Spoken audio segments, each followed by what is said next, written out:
안녕하십니까. 꿈꾸는 목장의 하성영 목원입니다. 평신도 가정교회 세미나에 참석하실 수 있도록 시간과 여건을 허락하신 하나님께 감사드립니다.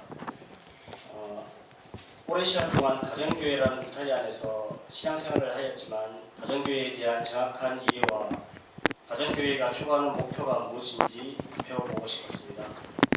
앞부분은 간략하게 제가 배운 거에 말씀을 드리고 뒷부분엔 제가 느낀 점을 말씀드리겠습니다. 가정교회의 핵심 가치는 신학교의 회복에 있었습니다. 첫 번째, 교회의 존재 목적에는 영혼 구원하여 제자 삼는 교회. 두 번째, 예수님의 제자 훈련 방식, 삼교육. 그 삼교육에는 생명의 삶, 새로운 삶, 경건의 삶, 하나님을 경험하는 삶. 세 번째는 성경적인 사역 분담, 목장 식구들 개개인의 사역 분담. 네 번째는 섬기는 리더십, 진정한 군인은 섬김에서 나온다. 이런 게 주 제가 보고 강의를 듣고 배웠던 느낌 같습니다. 그래서 이 네 가지가 톱니바퀴처럼 물려갈 때 가정교회가 성장할 수 있다는 생각을 했습니다. 이제부터 제가 세미나 기간 동안에 느끼고 받았던 은혜와 감사를 성도 여러분께 함께 나누고자 합니다. 목사님이 평신도 가정교회 세미나를 건조하시면서 처음에는 아기를 데리고 가도 된다고 하시는 말씀에 저희 부부는 이번 기회에 한번 참석하기로 했습니다.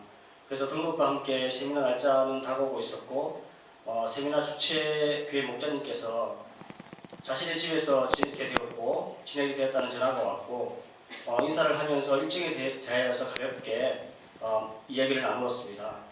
근데 제가 이제 자녀가 2명이 있는데 같이 함께 참석을 할 수 있냐고 물었더니 그쪽 교회 이제 목자님께서 세미나 참석 시에 강의에 집중해야 하므로 자녀를 데리고 올 수 없다는 말씀에 조금이 낙심하며 전화를 끊었습니다. 4월 9일 시골에 계시는 어머님께 아내랑 같이 세미나에 참석해야 하는데 아기를 돌봐줄 사람이 없다고 하니 어머님께서 심한 감기 몸살 중이신데도 서울에 올라오셔서 아기를 봐주고 싶다고 약속을 하고 저는 이제 잊어버리고 있었습니다. 그래서 4월 10일 세미나 참석 당일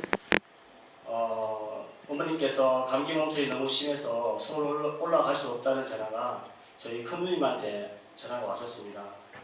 그래서 어떻게 해야 되나 고민하는 가운데 저희가 목녀님께 부탁을 말씀을 드렸습니다. 그렇게 말씀을 드리고 참석하기로 마음을 먹고 아내와 얘기를 했지만 마음이 편치 않던 아내는 참석하지 않겠다는 뜻을 저에게 전했고 그래서 저 혼자 다녀오는 말에 저 또한 말도 안 되는 소리 하지 말라며 아내에게 얘기했고 옥신각신한 가운데 세미나 참석하기 전부터 부부싸움이 되어버렸습니다.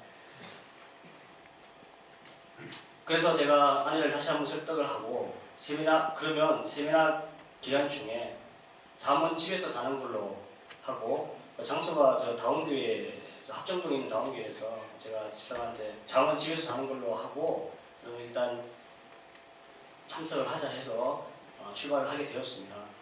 도착을 해서 세미나를 통해서 아내와 저는 조금씩 목사님의 강의와 말씀을 들으면서 집중하기 시작을 했고요.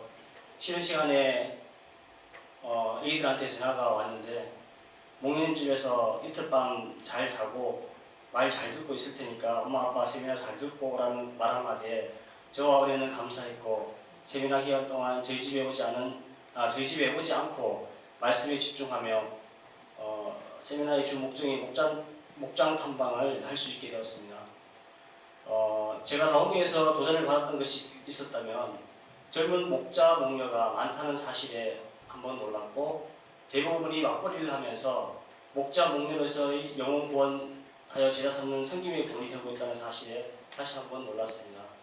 또한 삶 공부를 주일이 아닌 평일에 실시하고 있었습니다. 제가 그래서 왜 주일날 예배 드리고 하면 좋을 건데 바쁜 이 현대사회에서 왜 굳이 주일날 하지 않고 평일날 하냐고 그렇게 물었더니 주일날 삶 공부를 하지 않는 이유는 자신의 열정과 시간을 주님께 드려서 삶 공부에 대해 좀 더 의미를 갖고자 한다고 했습니다. 제 자신만 봐도 내 열정과 시간을 주님께 들여가면서 삶 공부뿐만 아니라 신앙생활을 했는지 생각해보고 지금까지 썬데이 크리스찬의 삶을 가지고 있었지 않은지 많은 생각을 하게 되었습니다. 금요일 강의를 마치고 다음 교회 목자 목님 댁에 방문했는데 안방을 내어주셨습니다. 짐을 풀고 늦은 시간이었지만 차를 한잔하면서 이야기를 나누는 중 제가 궁금해서 왜 안방을 내어주시냐고 물었습니다. 그런데 다음 교회 목자 목님께서 말씀하시기를 섬김의 기쁨은 섬김을 받는 사람보다 섬김을 베푸는 목자 목녀가 더 기쁨이 된다고 하시면서 믿지 않는 영혼과 목자를 위해 가정을 오픈하고 따뜻한 밥 한 끼 나눌 수 있다는 사실에 얼마나 감사한지 모른다면서 웃는 모습이 아직도 생생합니다. 이틀째 교육을 마치고 각 지역 교회에서 오신 분들의 결단의 시간을 가지면서 한 청년이 자신의 청년 목장의 목자인데 매주 금요일 저녁이면 12분의 밥상을 차린다고 합니다.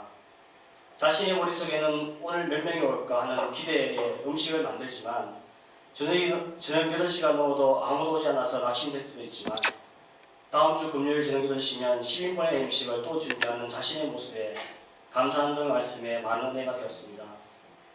결단을 시간을 마치고 목장 탐방 시간을 가지게 되어 목자 목녀님을 따라서 집에서 저녁을 식사를 하고 교제 나누는 시간을 나누는 모습을 지켜보게 되었습니다.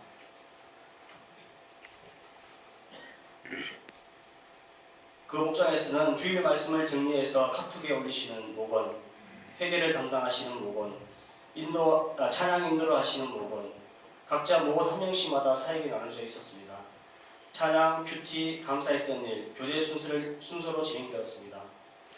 이날 가정에서 식사한 집사님은 목장 모임이 잡혀있는 날이면 믿지 않는 남편에게 허락을 받기 위해서 일주일 동안 남편을 진심으로 섬겨준다고 합니다. 집사님의 교제 내용에서 목장 모임을 통해서 믿지 않는 남편을 섬겨서 감사하고 목원들과 VIP 남편입니다. 남편 아이들에게 자신이 잘할 수 있는 따뜻한 밥 한 공기를 대접할 수 있다는 사실이 너무 감사하며 자신의 목장 순서가 너무 기다린다 하시는 모습에서 저희 가정에서는 얼마나 VIP와 목장 식구들 그리고 어린아이들을 위해서 준비하고 기대했는지 생각해보게 되었습니다. 평신도 가정교회 세미나를 통해서 목자 목녀님의 마음을 이해할 수 있던 좋은 기회였던 것 같습니다. 마지막으로 평신도 가정교회 세미나를 통해서 은혜 주시고 영혼 구원하여 제자 삼는 교회 309 목원들의 사역 분담 진정한 글 있는 성김에서 나온다는 사실을 알게 하신 하나님께 감사드리며 세미나 기간 동안 아기를 잘 돌봐주신 목자 목님께 감사드리며 기도로서 응원해 주신 꿈꾸는 목장 식구들에게 다시 한번 감사의 말씀을 드립니다. 예, 감사합니다.